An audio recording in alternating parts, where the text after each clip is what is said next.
आप मैं यहाँ पे आज आया हूँ संदीपन घाट थाना, और मैं आपको यहाँ पे बता दूँ एक बहुत ही बड़ा मामला सामने आ रहा है, जो कि ये पुलिस प्रशासन के ऊपर बहुत बड़ा सवाल है।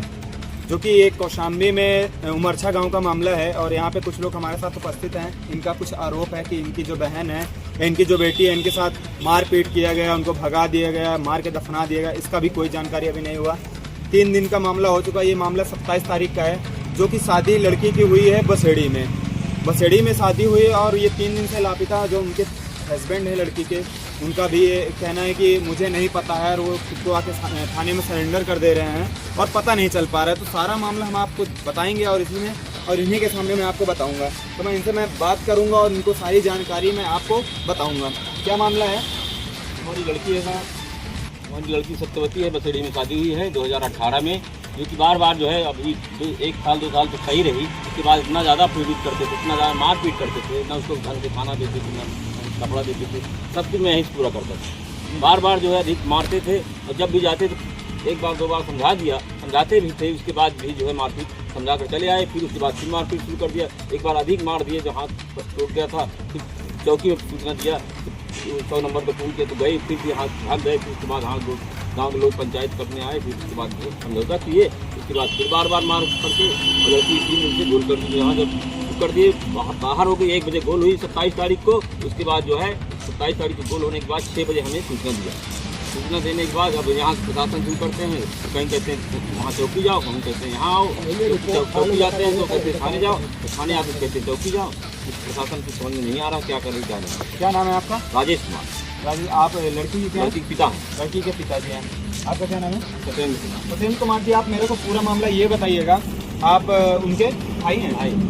आप लड़की के भाई हैं। आप मुझे ये बताइएगा कि ये जो मामला है कि आज आप कितने दिन से परेशान हैं, और थाना चौकी का जो ये खेल चल रहा है, और ये खेल आखिर कब तक, मैं ये भी कहूँगा पुलिस प्रशासन की, ये खेल कब तक चलेगा, कब तक ये लोग परेशान रहेंगे, कब तक थाना चौकी करते रहेंगे। और आप ये मेरे को बताइएगा, शादी कब हुई थी? शादी 2018 में हुई थी जी।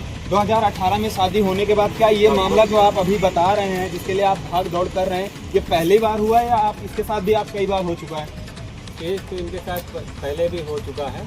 इनको बीच में मारे भी थे, और उसमें उस समय बहन हमारी 100 नंबर को फ़ोन करके बुलाई थी, और बुलाकर मतलब उस समय जब बुलाई तो हालांकि उस समय माफ़ी की मांग लेकर वो समझौता कर लिए थे।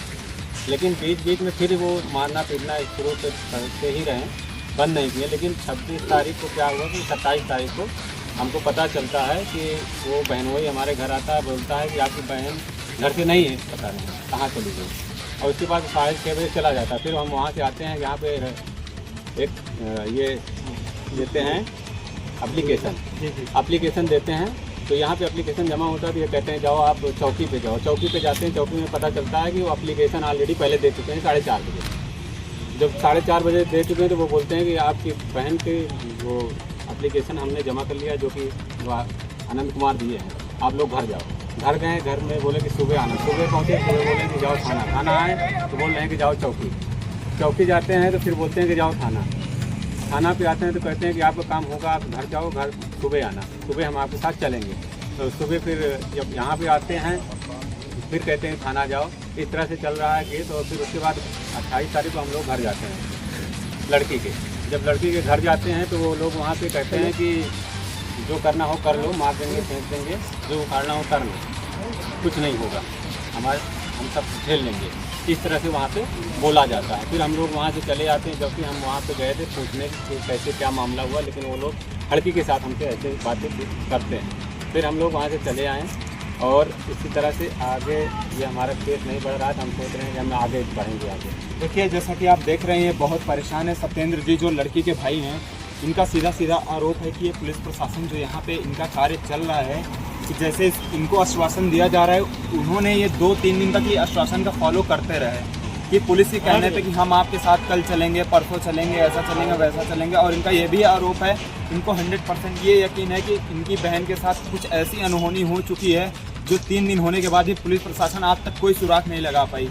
जहाँ तक कि अभी इनको बताया गया पुलिस प्रशासन द्वारा, SHO संदीपन घाट द्वारा जो बताया गया है, इनको बताया गया कि सारे पुलिस फ़ोन जो है सर्विलांस में लगाया गया है, लेकिन आज 3 दिन हो गए, 3 दिन में अगर ऐसा मामला सामने आता रहेगा, जो कि जो इनकी बहन है, इनके 2 छोटे छोटे बच्चे भी हैं, एक 6 साल का और एक 2 साल का बच्चा है, और ये मामला अभी तक यहाँ नहीं ख़त्म हो जाता है कि इनकी समस्या भी सॉल्व है। ये 3 दिन से परेशान हो रहे हैं और इनका ऐसा हाल है कि ना ये खा पा रहे हैं ना पी पा रहे हैं। तो मैं ये कहना चाहूँगा आपको सत्येंद्र जी, ये जो मामला है इसके लिए आप इसके आगे आप कहाँ तक जाएंगे? आप अगर यहाँ से आपको कोई सुनवाई नहीं मिलती इस थाने में, यहाँ से सुनवाई नहीं मिलती तो हम तत्काल साहब के यहाँ जाएंगे, मंजन साहब, वहाँ भी नहीं सुनवाई होती है तो हम DM साहब के यहाँ जाएंगे, वहाँ पे नहीं सुनवाई होगी हम लखनऊ जाएंगे। अगर नहीं होगा तो हम केस आगे बढ़ाते रहेंगे जब तक हमारी सुनवाई नहीं होगी। जी जी, जैसे अभी हमारे यहाँ SP जी हैं जो राजेश कुमार जी, मैं उनसे कहूँगा कि इनका जो मामला है उनको संज्ञान मिले, क्योंकि उन्होंने जब कौशाम्बी में कदम रखा था तो उनका पहला कदम यही था कि सारा मामला थाने में ही ख़त्म हो जाए, हमारे तक कोई नहीं। लेकिन मामला यहाँ तक आ रहा है कि थाने में नहीं ख़त्म हो पा रहा है। उनका जो बात उन्होंने जो बात कही वो मामला वहीं पे नहीं ख़त्म हो रहा है कि थाने में सारी समस्या नहीं सॉल्व हो पा रहे हैं, यहाँ तक उनको पास भी जाना पड़ेगा। ये रहा उनका कार्यकाल। मैं प्रयागराज एक्सप्रेस लाइव से विमल शर्मा।